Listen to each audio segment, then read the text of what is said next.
Hello, my dear fellow friends, travelers and photographers. Welcome to Chrisley Travel Channels. Before I begin, I wish to wish all my Muslim friends and friends around the world who are celebrating their festival soon. And this month is their fasting month. I wish them good health and a very pleasant festival to come.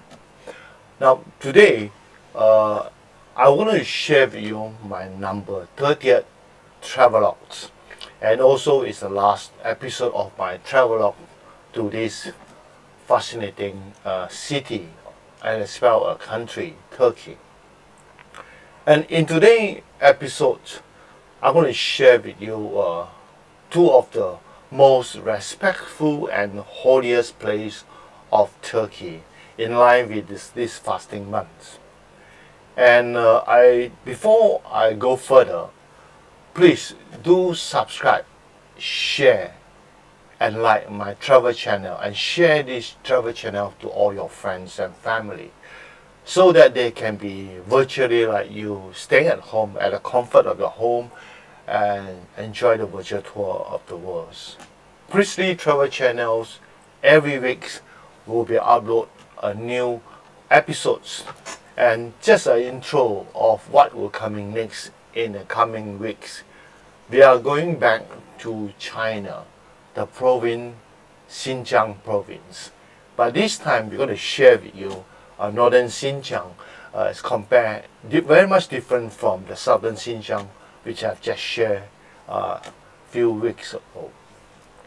For those who are new to these travel channels, this travel channel was launched by me as a travelers, as photographers, since 6 months ago. And we already cover 6 nations, namely Russia, Bolivia, Iran, Turkey, China, and India. So you have not been visit this channel and your first time, please do click on to subscribe channel and also to the link to see all my previous travel episode, travelogues. Okay, let's begin with today's travelogues, and let's move on to our next slide. Now, as usual, I would like to let you know, if you are first time with me, the location of Turkey. Turkey is located at the region that has been commonly known as the Middle East, and it is one of the nations that is actually linking between the two continents, the Asian and the European continent. And then of course the meeting point is near the city Istanbul, which is actually the most popular city of Turkey. Now in here today, I'm going to share with you 2 places. One is the Ankara, and the other one is Konya, with the number 1 and 2 in these Turkey maps. And this is actually the location of these 2 places. You can see that these 2 places, they are not actually near the coastal, but it's an inland, and of course also in terms of altitude or elevations, is considered quite on a high elevation. So let's move on with some geographical facts and data about the first city, first place I would like to share with you today. That's Ankara. So Ankara. Now Ankara is the new capital city of Turkey after the formation of Republic of Turkey in the year 1943. That's after the Turkish War of Independence. It is located at a strategic location on a major road linking the east and the west. Now, Ankara is also the second most populous city in Turkey after Istanbul, with a population near to 6 million. So when we visit Ankara, we did not really travel around the city, but we go straight to a very respectful and holy place. That is, we call it the Anitkabir. Now, let's go a bit some detail about Anitkabir. As I go along, I will share with you the Anitkabir more.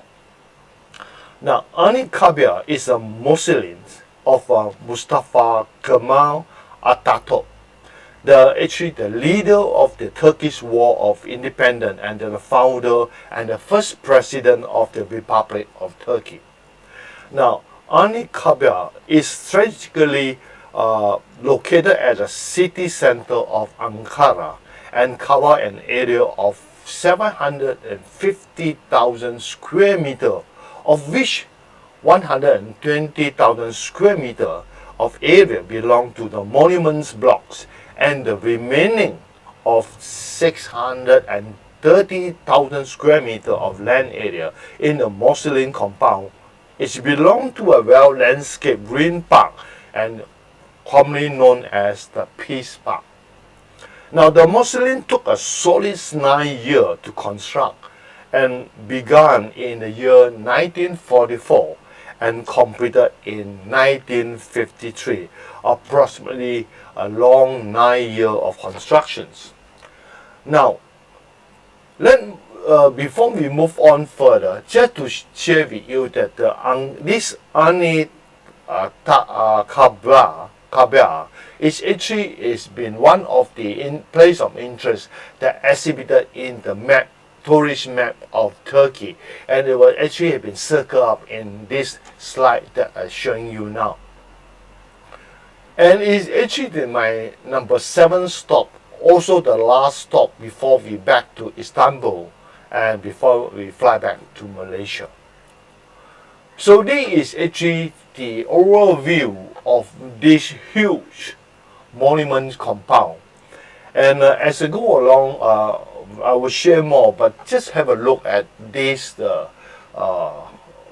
photograph. It's actually taken from one of the on the wall, of these monuments.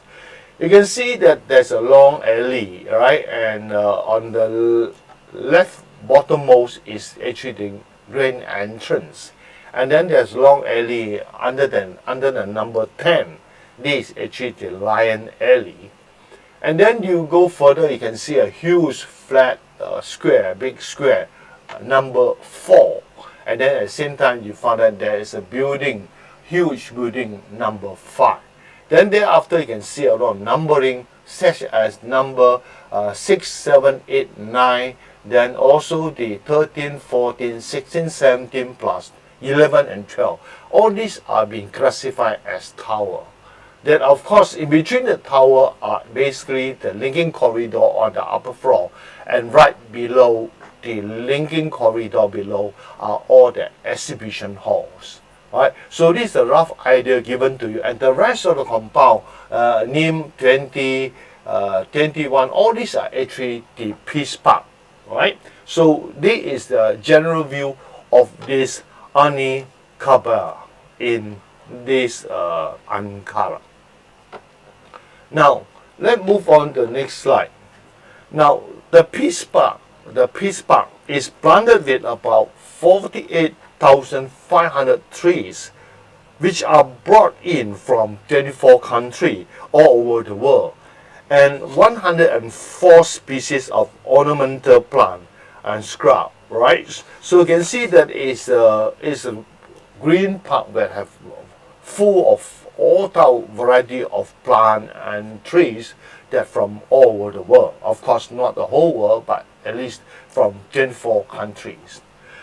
Now, the monument blocks, which occupy a land area of about 120,000 square meters, comprise of 3 main sections, namely the mausoleum blocks, the building, the ceremonial ground, and the line area.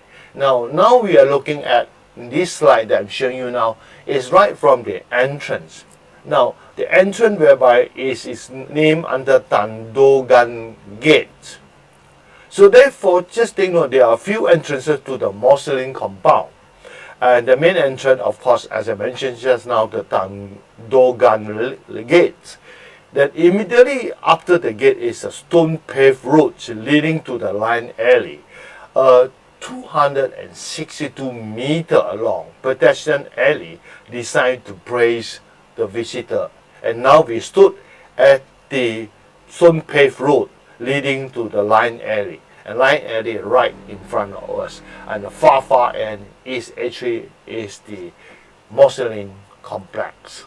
And then you can see on the moment we stood at these gates, I have a left and right. We have statue groups, which is called the men's statue group and women's statue groups.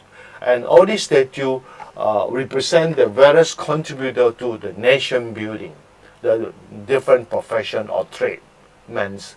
Right? And then behind them is actually a building. These buildings are all called tower. Right?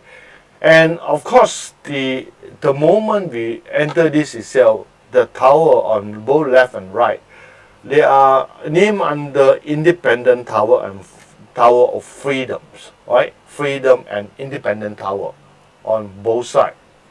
Now let's move on further on the image there.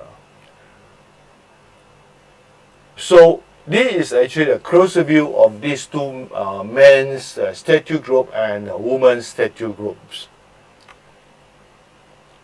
And you see that actually soldiers and workers are all these main contributors to the nation building. While on the left side, you can see on the right side is the ladies, and these are also main contributors to the national building. So these are the towers, the first two towers that we encounter. And as you walk in this 262 meter long pedestrian alley, Lion Alley, you will notice that there are lions, sitting lions, right, on both sides. Now, the Lion Alley are placed with 24 seated lion statue with 12 each on both sides that spread over the entire length. And this lion statue is symbolize the power and peace. So as you walk along this alley, both sides of the alley, of course, are full rows of trees that's basically forming the peace part and also the well landscapes.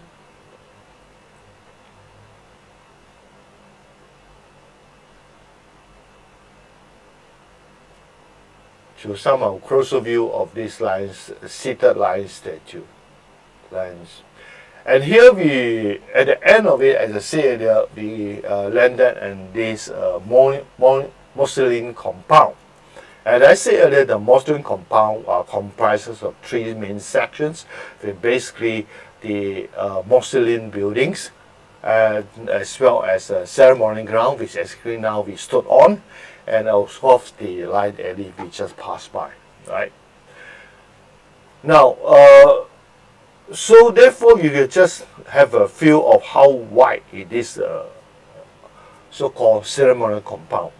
Now at the end of Lion Alley, this ceremonial ground is of a size of 129 meter by approximately 85 meter, which estimate to be able to house a crowd of up to 15,000 people.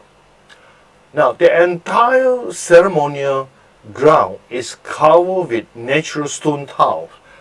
This the type of stone that used is travertine in four colors: the black, the white, red, and the yellow. All these travertine tiles are obtained between Turkey's land. Okay, then right next to the ceremonial ground, locate the mausoleum that you can see in the image, the far end, the building with a lot of vertical columns, right? This is actually the mausoleum. Now in this mausoleum, that is the monumental tombs. A Mausoleum Hall is a coronated temple with huge bronze door. In the Mausoleum Hall house the Atatürk symbolic tombs and a monolithic piece of red marbles weighing up to close to 40 tons. Right beneath these symbolic tombs at the floor below, there is actually the ground floor, is the grave room of Ataturk. The interior of the Mausoleum Hall, the upper floor, are built and decorated with travertine tile or stone obtained again from the various part of Turkey. Let's visit some of the images of this mausoleum. So this is just some of the view, the front view of this mausoleum. And of course, before we went up the step, so on both sides you have a large mural wall, right, carved with all the feature exhibiting the culture and traditions of Turkey.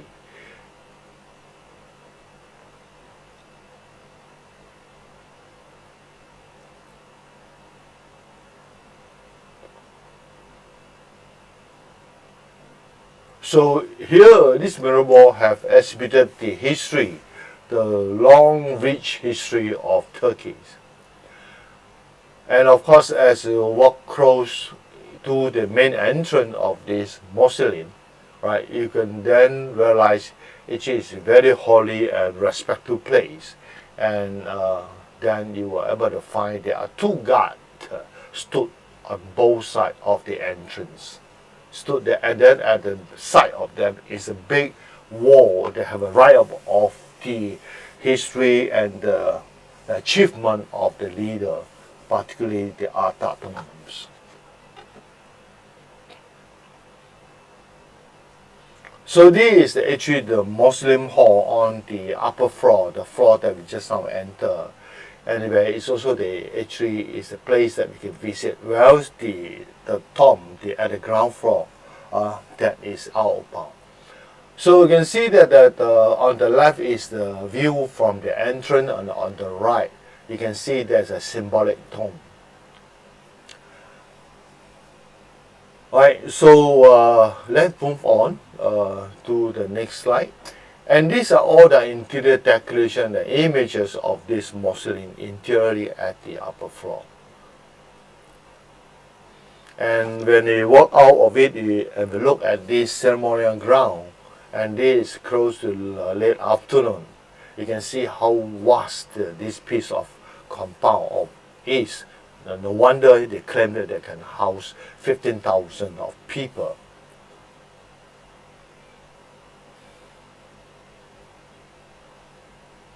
And this is actually the linking corridor between the towers. As I mentioned just now, there are altogether 10 towers.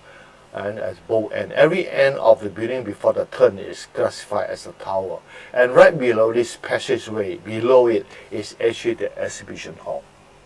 So therefore, within the mausoleum complex, there are many rooms that hold various exhibits, particularly the Revolution Library, which attracted my interest most. Why I say so? Because in this exhibition room, they exhibit a lot of painted pictures of how the Turkish fought the war and got their independence. And also they have a lot of exhibit, and those heroes, those captain, army, generals who have sacrificed their life are all been actually recorded and highlighted in this exhibition hall. It's quite a number of them to visit, and if you want to have a closer understanding of the history and how Turkey gained their independence, and all the people who have actually one way or another contributed to this succeed in the achievement of the independence, then you should spend more time in this exhibition hall. Now, interestingly, this mausoleum is also the resting place of the second Turkish president, Ismet İnönü. I hope I spell his name correctly.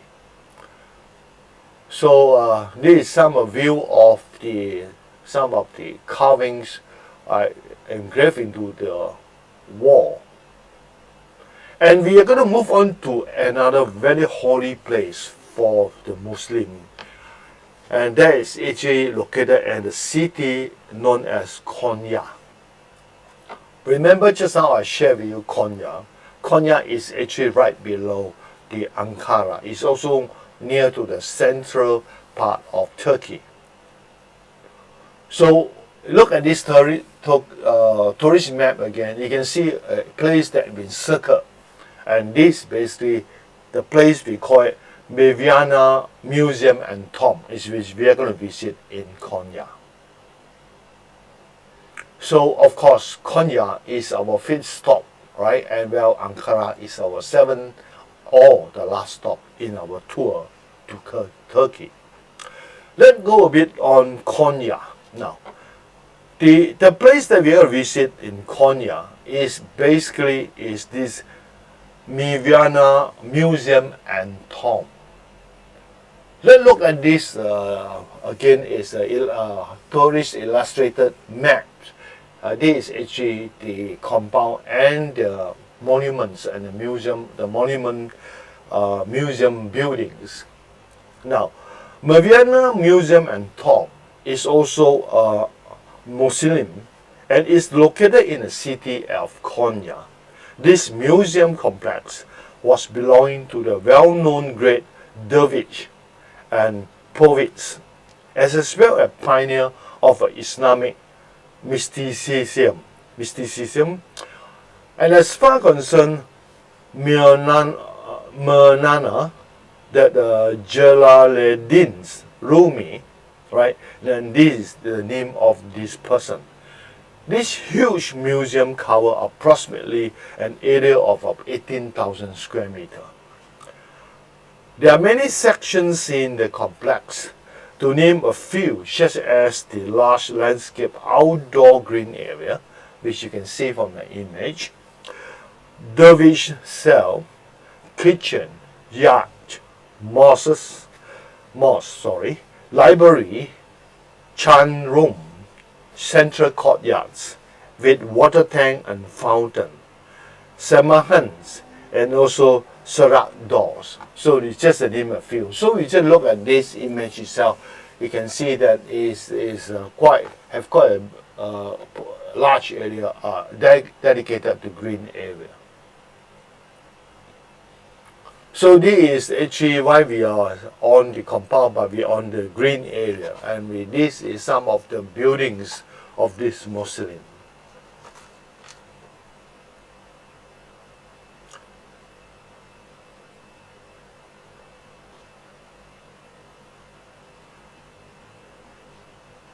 So when we are into the compound, this basically is a center courtyard. You can see there's a lot of short minarets, right? So therefore, just go a bit on this mausoleum, then before you go further on the images. This mausoleum or museum can be easily distinguished from far the single tall fluted minaret and many shorter minaret or tower with hexagonal cone-shaped roof, right, as seen in this image. Right, and the uniquely shaped green tile dome, which I'm going to highlight to you later on. The tomb of Meviana was furnished with green tiles, and the interior of the mausoleum are astonishingly beautiful. Now, the museum also houses many originally calligraphed Quran. Today, this museum is one of the biggest pilgrimage centers in Turkey, and the museum green tile dome is one of the Turkey's most distinctive sites for Muslim. This is a very holy place. That's why even in a tourist map, it shows nothing except the green dome, green tile dome. So let's move on to the images of today.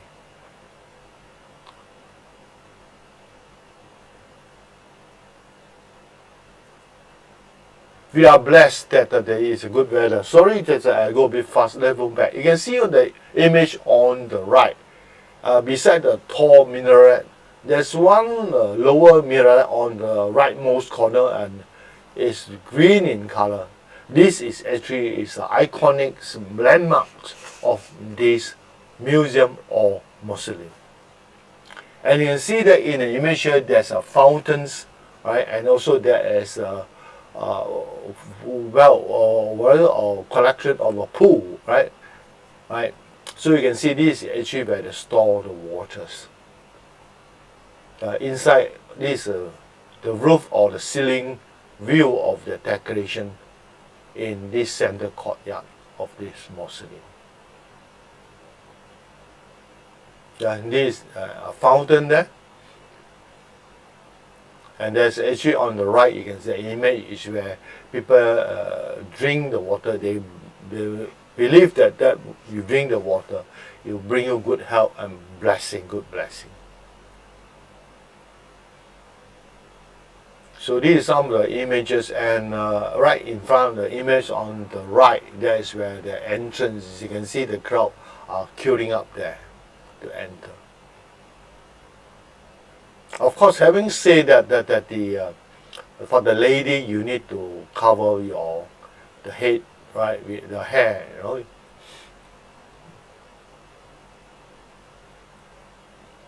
So some of the decorations, some of these Quran inscriptions.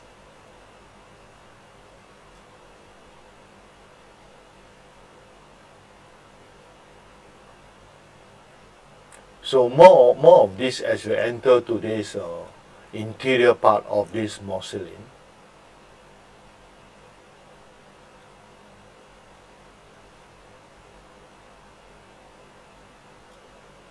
So these are some of the exhibits or the decoration at the inner part of it, where the tomb is placed.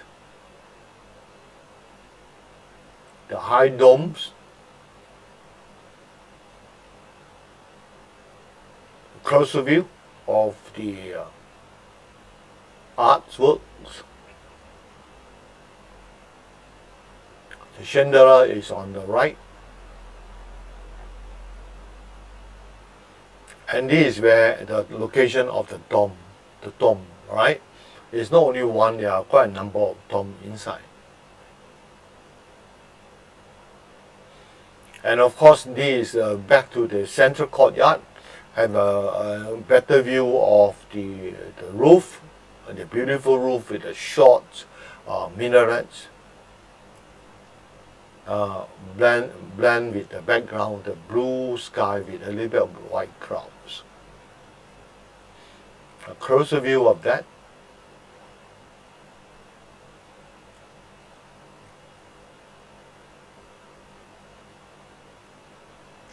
So the green tile dome is right at the far back.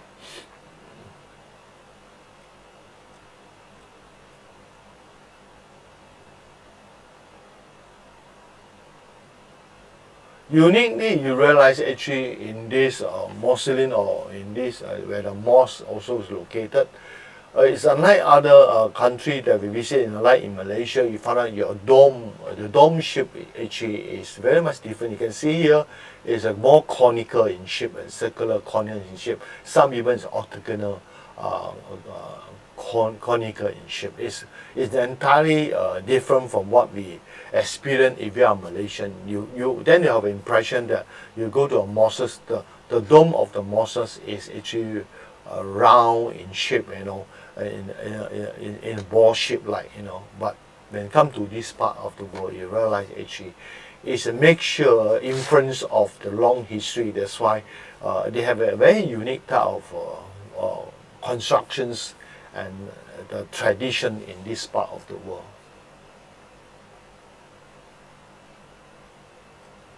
So with the sun right at the back of these tall minarets. So this is some of the street view of this Konya before we end our tour.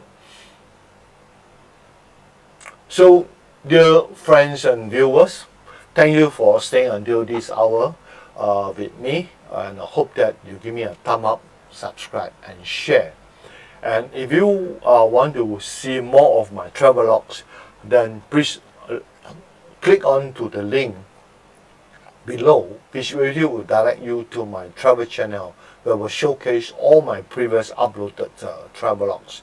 And as I said earlier, by end of today, by now, it should be having 30 video or more. All right, I have 30 videos on my travelogue, and 3 special videos on my travel images have been uploaded, and more to come. Please stay tuned for next week.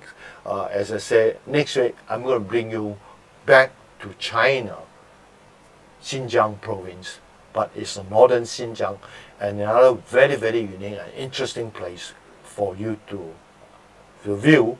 I hope that you enjoy all these travelogues of mine, and I would like to thank you for staying until this hour.